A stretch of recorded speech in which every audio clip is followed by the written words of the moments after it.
ഏറ്റവും പുണ്യം നൽകുന്ന പ്രവൃത്തികളിലൊന്നായി ദാനത്തെ കണക്കാക്കുന്നു. നമ്മൾ ചെയ്യുന്ന ദാനധർമ്മത്തിന് ഇരട്ടി ഫലം നമ്മുടെ ജീവിതത്തിൽ തിരികെ ലഭിക്കുമെന്ന് നിങ്ങൾ കേട്ടിട്ടുണ്ടാകും. ഇക്കാരണത്താൽ തന്നെ നിങ്ങൾ ക്ഷേത്രങ്ങളിൽ പോകുമ്പോഴോ മറ്റോ പാവപ്പെട്ടവർക്ക് ദാനം ചെയ്യുന്നു. പണം, ഭക്ഷണം, വസ്ത്രം തുടങ്ങിയ എന്തും നിങ്ങൾക്ക് ദാനം ചെയ്യാം. പാവപ്പെട്ടവർക്കായി നൽകുന്ന ദാനകർമ്മം നിങ്ങൾക്ക് പുണ്യഫലം നൽകും. എന്നിരുന്നാലും ചാണക്യൻ തന്റെ ചാണക്യനീതിയിൽ ദാനവുമായി ബന്ധപ്പെട്ട ചില കാര്യങ്ങൾ പറയുന്നുണ്ട്. അളവറിഞ്ഞ് ദാനം ചെയ്തില്ലെങ്കിൽ നിങ്ങളുടെ ജീവിതം തന്നെയാണ് കഷ്ടത്തിലാകുന്നത് എന്ന് ചാണക്യൻ പറയുന്നു.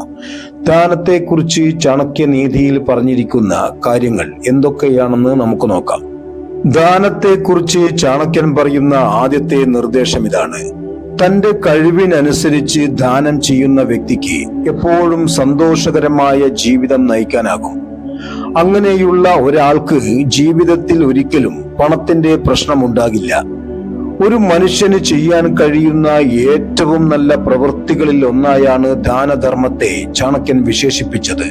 എന്നാൽ ഒരു വ്യക്തി അളവിൽ കൂടുതൽ ദാനം ചെയ്യുന്നത് തെറ്റാണെന്നും അദ്ദേഹം പറയുന്നു. ഒരാൾ അയാളുടെ ധനസ്ഥിതി അറിയാതെ ദാനം ചെയ്താൽ ആ വ്യക്തി ജീവിതത്തിൽ ഒരിക്കലെങ്കിലും വലിയ പ്രശ്നത്തിൽ അകപ്പെടുമെന്ന് ചാണക്യൻ പറയുന്നു. ദാനത്തെക്കുറിച്ച് ചാണക്യൻ പറയുന്ന രണ്ടാമത്തെ നിർദ്ദേശം ഇതാണ്: ചാണക്യന്റെ അഭിപ്രായത്തിൽ ശരിയായി ചിന്തിക്കാതെ ആർക്കും ഒന്നും ദാനം ചെയ്യരുത്. മുൻവിധികളില്ലാത്ത ദാനധർമ്മം നടത്തുന്നവർ എല്ലാം മറ്റുള്ളവർക്ക് ദാനമായി നൽകുന്നു. ഇതു കാരണം ഒന്നല്ലെങ്കിൽ മറ്റൊരു കാരണത്താൽ അവർ അവരുടെ ജീവിതത്തിൽ പ്രശ്നങ്ങൾ നേരിടുന്നു. ഈ തെറ്റ് ചെയ്യുന്ന ഒരാൾ പിന്നീടുള്ള ജീവിതത്തിൽ കടക്കെണിയിലായേക്കാം. ഇത്തരം ആളുകൾക്ക് തന്റെ ദൈനംദിന ചെലവുകൾക്കായി മറ്റുള്ളവരിൽ നിന്ന് കടം വാങ്ങേണ്ടതായി പോലും വന്നേക്കാമെന്ന് ചാണക്യൻ പറയുന്നു. ദാനത്തെക്കുറിച്ച് ചാണക്യൻ പറയുന്ന മൂന്നാമത്തെ നിർദ്ദേശം ഇതാണ്: ഒരുവൻ കടക്കെണിയിലാകുന്നത് സ്വന്തം കഴിവിനപ്പുറം ദാനം ചെയ്യുന്നത് കൊണ്ടാണ്. അത്തരം ഉദാഹരണങ്ങൾ നമുക്ക് ചുറ്റും ധാരാളം കാണാൻ കഴിയും.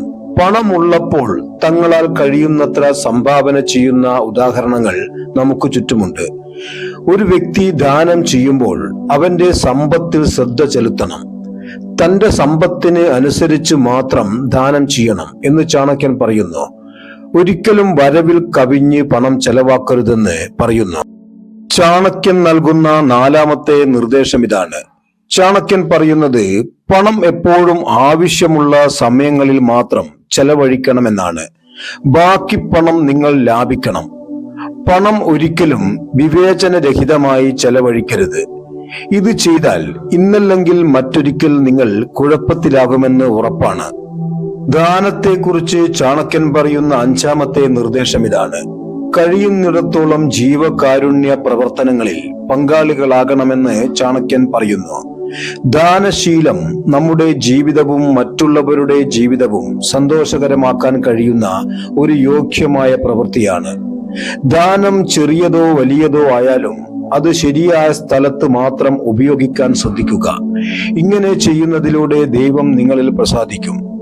ദാനത്തെക്കുറിച്ച് ചാണക്യൻ പറയുന്ന ആറാമത്തെ നിർദ്ദേശം ഇതാണ്: ചാണക്യനീതിയുടെ അഭിപ്രായത്തിൽ പുണ്യസ്ഥലങ്ങളിൽ സംഭാവന നൽകുന്നതിൽ നിന്ന് ഒരിക്കലും പിന്തിരിയരുത്. ഒരു പുണ്യസ്ഥലത്ത് ദാനം ചെയ്യുന്നതിലൂടെ നമുക്ക് ധാരാളം പുണ്യം ലഭിക്കുന്നു.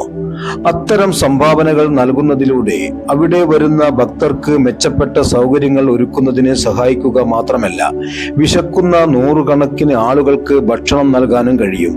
അതിനാൽ സാമൂഹികവും മതപരവുമായ ദാനധർമ്മങ്ങൾ ചെയ്യുന്നത് വളരെ ശുഭകരമാണ്. ചാണക്യൻ പറയുന്ന ഇത്തരം കാര്യങ്ങളിൽ ശ്രദ്ധ ചെലുത്തി നിങ്ങളുടെ ജീവിതവും ശുഭകരമാക്കി തീർക്കുവാൻ നിങ്ങൾക്കും സാധിക്കട്ടെ. നിങ്ങളുടെ ജീവിതത്തിലും ആരോഗ്യവും സമ്പത്തും സമ്പൽ സമൃദ്ധിയും എല്ലാം തന്ന് സർവശക്തൻ നിങ്ങളെയും അനുഗ്രഹിക്കട്ടെ. നിങ്ങൾക്ക് ഈ വീഡിയോ ഉപകാരപ്രദമായെങ്കിൽ ഇപ്പോൾ തന്നെ സബ്സ്ക്രൈബ് ചെയ്യുക. ഇഷ്ടമായാൽ ലൈക്കും കമന്റും ഷെയറും ചെയ്യുക. നിങ്ങൾ ഈ വീഡിയോ കണ്ടതിന് നന്ദി.